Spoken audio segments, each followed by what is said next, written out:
And today we are speaking to author Greg Parker from Australia. Hello, Greg. Good morning, Len. Your new book, Lee Harvey Oswald's Cold War, Why the Kennedy Assassination Should Be Reinvestigated, is really worthwhile. It's good. I've read it. I really enjoy it. I'm going through it a second time, and I'd like to help promote something like this. Yeah. The evidence that they use to underpin the report just doesn't match up with the report. Simple as that. First of all, do you have a website? I do. It's called Reopen JFK Case. I have a website and a forum, which has basically grown over the last couple of years. I started researching and started finding things that people didn't seem to know about. It starts off here, Lee Harvey Oswald's Cold War. How did you come about that title? Basically, because I keep seeing the whole thing taken out of the context of the Cold War. I wanted to put it back in that context. There was just so much happening then, Len. It's just mind-blowing. The more research I do, I never cease to be amazed at the sort of stuff that was happening back then. And a lot of actions that happened around Lee fit into various CIA operations, various FBI operations. Right, so you're making the case that he is a part of a cog of this effort of the U.S. to go against Soviet Union back then, and you followed his role, and when, he's needed, people in this Department of Defense know exactly where to find a guy like him. It's a very complicated story with what I'm working on. I believe it all hinges on what came out of the Korean War, if I can put it that way. The POW situation was causing great consternation with the number of alleged defections there. And the communists were using a profiling system to identify potential defectors. And that profile ended up matching Lee Harvey Oswald to a T. And I believe that profile he was fitted with that profile in order to send him to the USSR to see if they would pick him up. The profile included things like coming from a single-parent family, having a high IQ but low prospects, things of that nature. And like I say, he fitted that profile, whether by design or otherwise. I think it was by design that happened. Right, I was going to say, I don't doubt that there was even two sets of profiles for Lee Oswald. One, someone was supposed to find if they went digging through records, and one is his real records, but in the sheep dipping, I think that's what John Armstrong has come up against, that he's found these two sets of records. If not more, his conclusions maybe reach further than I would go. I still, read with interest because nothing, ceases to amaze me. Yeah. With Oswald's profile, it was as much of what was left out of the profile that helped make the profile, if that makes sense at all. For instance, Edwin Ekdahl was never mentioned by Lee or his mother at Youth House, and yet he was a father figure to Lee, and that was part of the profile, having no father figure. And I believe that they had contact with Ekdahl in New York while they were living there. As I say in the book, I tried to make the case that Ekdahl most likely knew the Paynes from at least 1940 because of a common interest in the Socialist Party.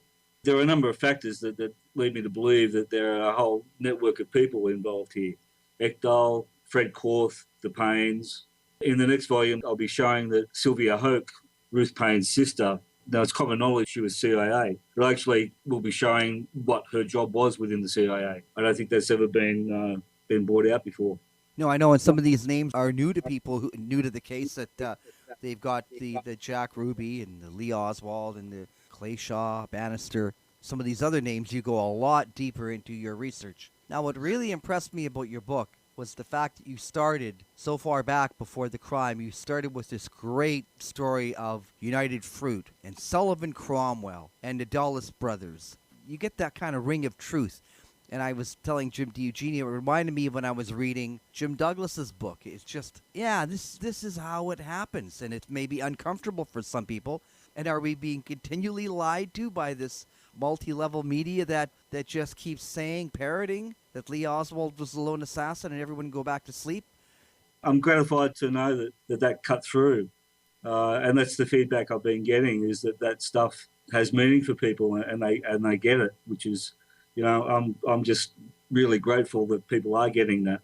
The Gates-Hand assassination, I just find it hard to believe that it's been ignored all these years, given that it's so like the RFK assassination. It's just a carbon copy.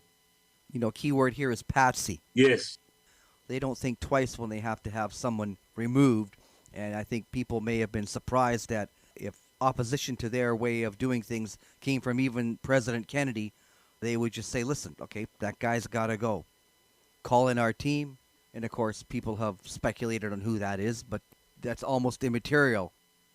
So this is the catalyst then, that this items of history that you have found that were being misrepresented catalyzed you to decide you were going to write and put them in order for people to get a better idea of where this opposition to these people who want to work for their country for the better, and they're removed by... you could make the case, well, the CIA, if they're not honoring their agreements to tell the truth, or they're ready to lie to Congress, you're thinking, who do they work for?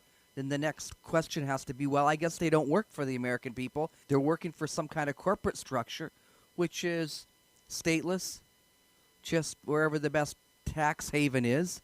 And they're tied into the military establishment of America. And when they get a call they need help, they flex their muscle. And if the agency can't do it, then they send in the Navy or the Marines.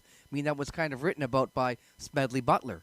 Len, there was a time where I may have resisted an argument like that, but I'm constantly taken aback by just the lengths that the MICA and the CIA will go to in these matters. And everything is predicated on what's good for American business. That's the bottom line. Not what's good for the American people, what's good for American business. Because it's seen basically as the same thing anyway, or they fool themselves into thinking that.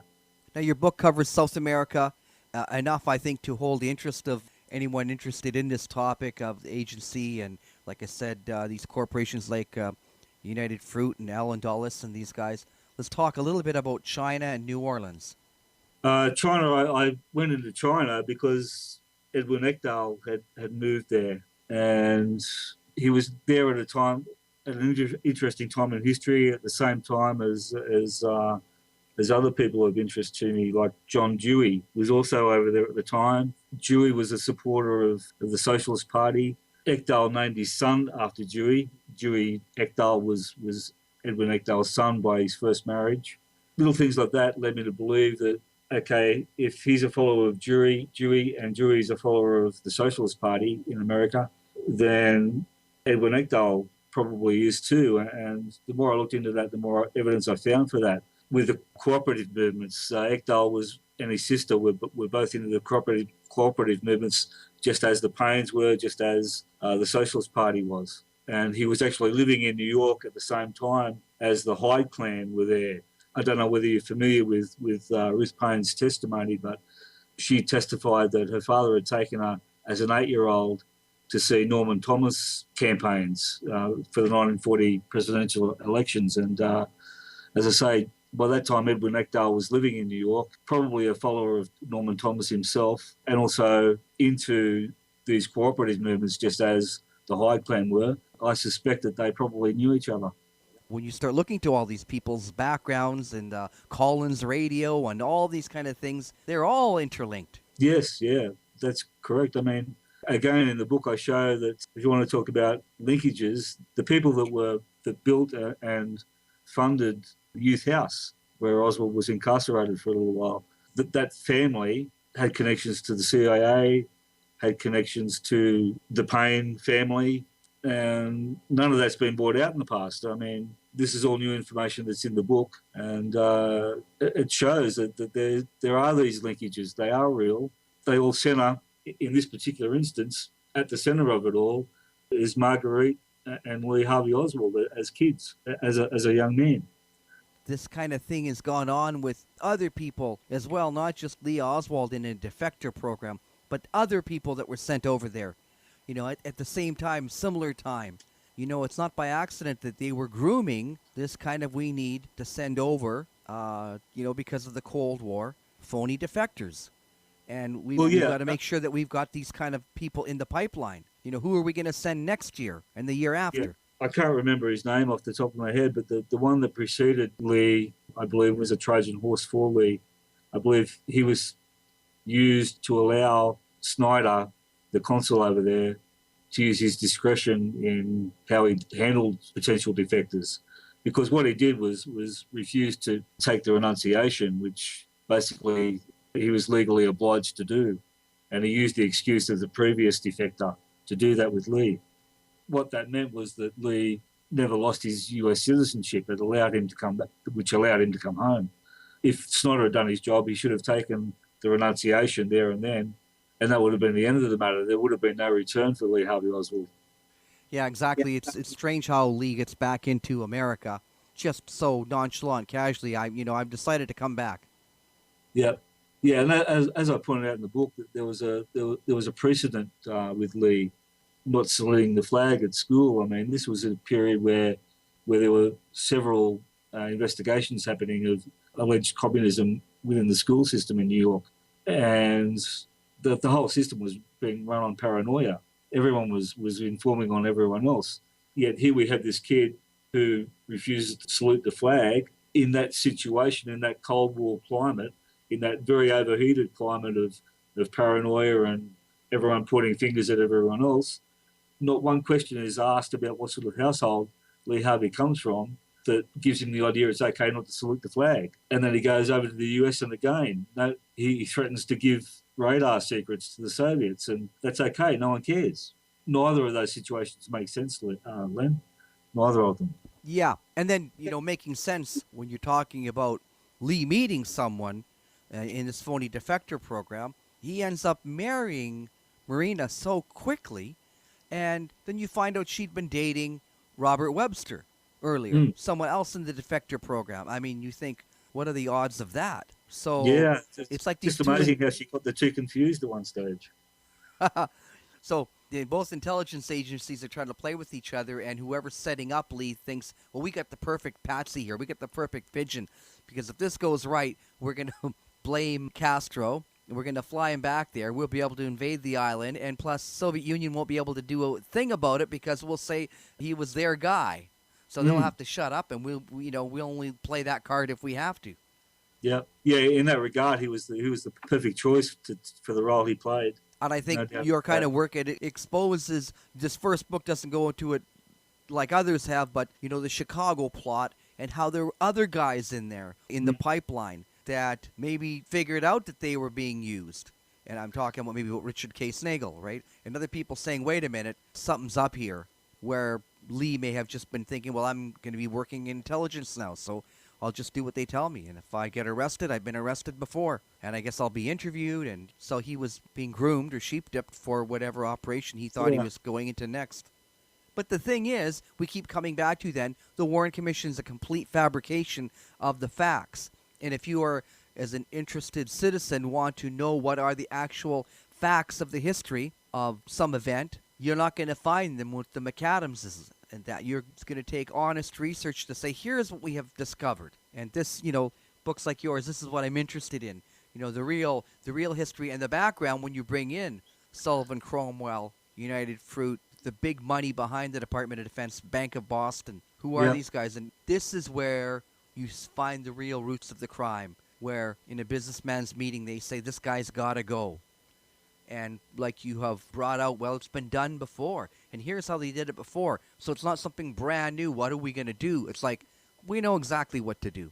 It's you touch on how other authors have brought out other plots, Chicago, Miami, whatever, and how I'm not covering that. Well, you're right, Len, I'm not, and whether I will or not, it'll be. I didn't mean anything by that. I know you didn't mean anything. I'm just trying to explain what I'm about. All that stuff's been covered and covered very well. I'm staying clear of, or as clear as I can, of retracing other people's steps. I'm trying to add substance to what's already been done. Everyone keeps saying there's nothing more to learn. I'm trying to show that's not true. There is a lot more to learn. And I'm putting together as much new information as I can into that mix. And what is good, as well as Jim Douglas's book, JFK the Unspeakable, you get a bigger picture.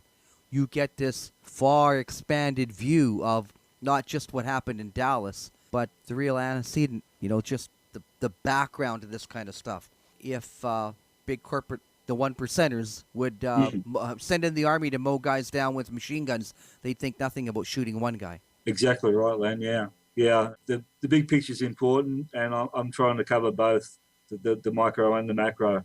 So let's talk about that, micro.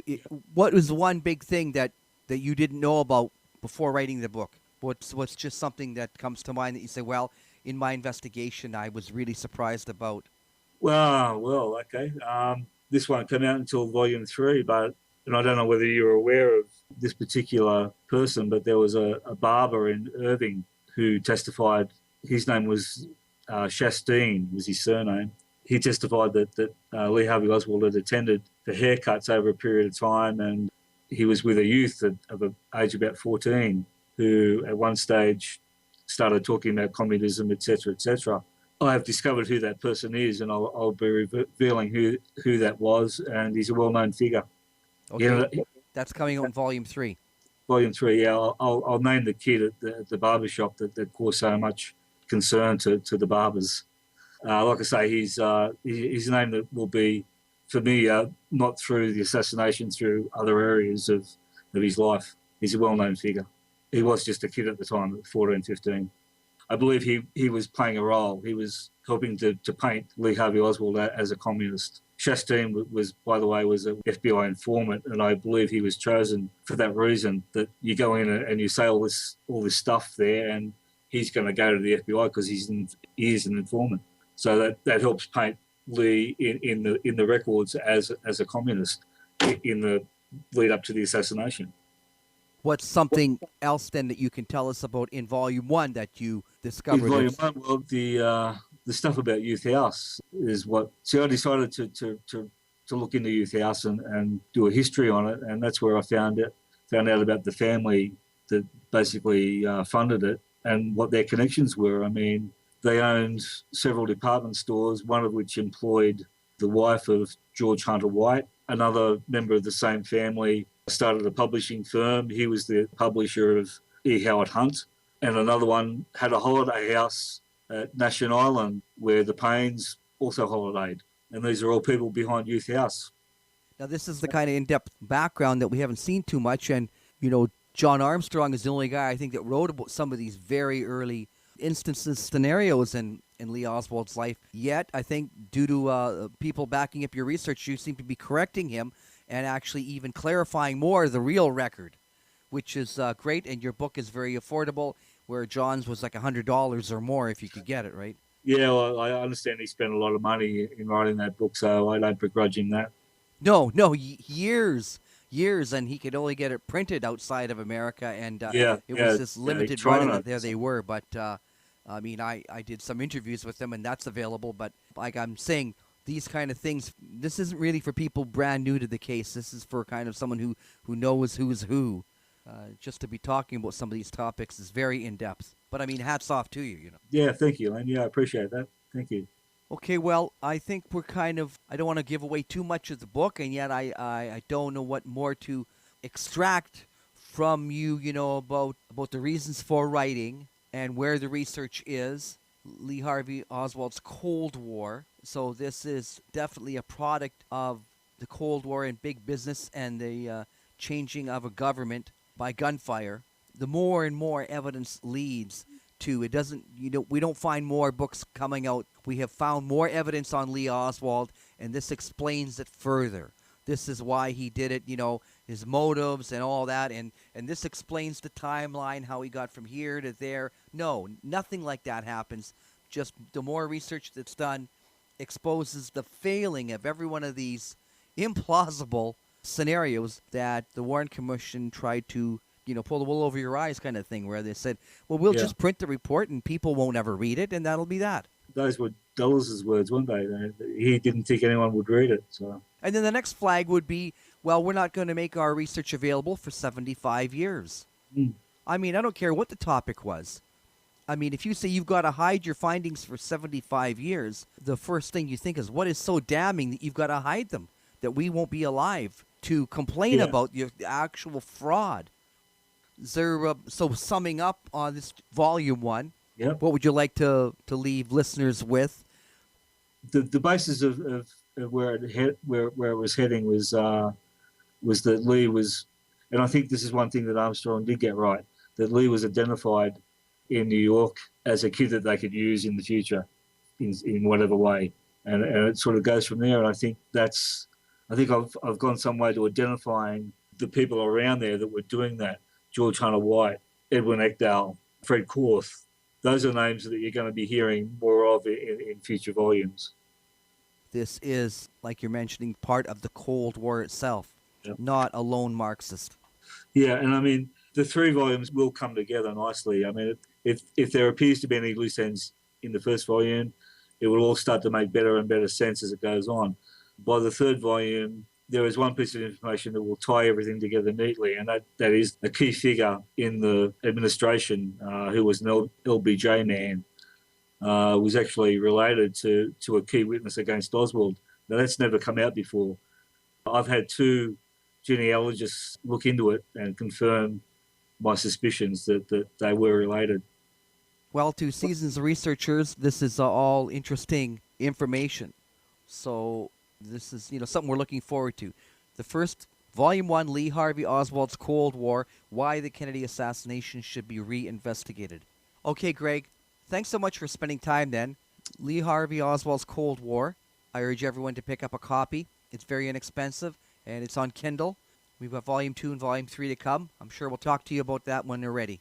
Terrific, Len. Thanks very much for your time. I appreciate it. Oh, you're very welcome. I always just Talk to you like again. I like to help support good research, good honest work. So thank you, Greg. Okay. Bye-bye, Len. Okay.